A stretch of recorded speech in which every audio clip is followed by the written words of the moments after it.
Chandler has seen significant growth and transformation over recent years, and many are thinking about what comes next.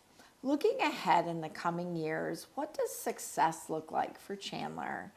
And what are some of the foundational steps that, as a council, that are needed? Okay. Wow, success is going to look a little different to everybody. Everybody has different interests. But I think that if you look at Chandler as a whole, when you look at our community services, when you look at our police, our fire, the business community, all of those things as a whole, if we keep improving on that, that is success.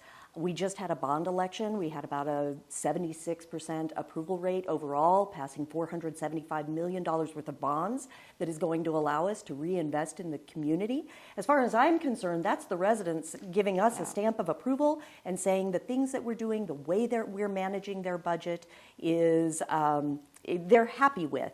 So, but success is going to cause us to get a little more creative in what we look like. You know, there's a lot of talk right now about Chandler being 97, 95% built out.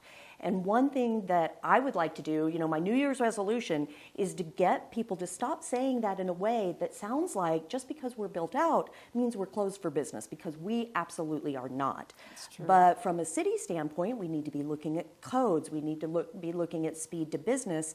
We need our city staff to be educated in what redevelopment looks like. We need to find those partners that understand what redevelopment looks like, because that's very different than when we had big fields that you could just take over and build on. So it's that expertise, that sort of forward look, where we're going to find creative ways that we are supporting our residents in all of their needs, and hopefully ways that we haven't tried before. I love that, looking at that future.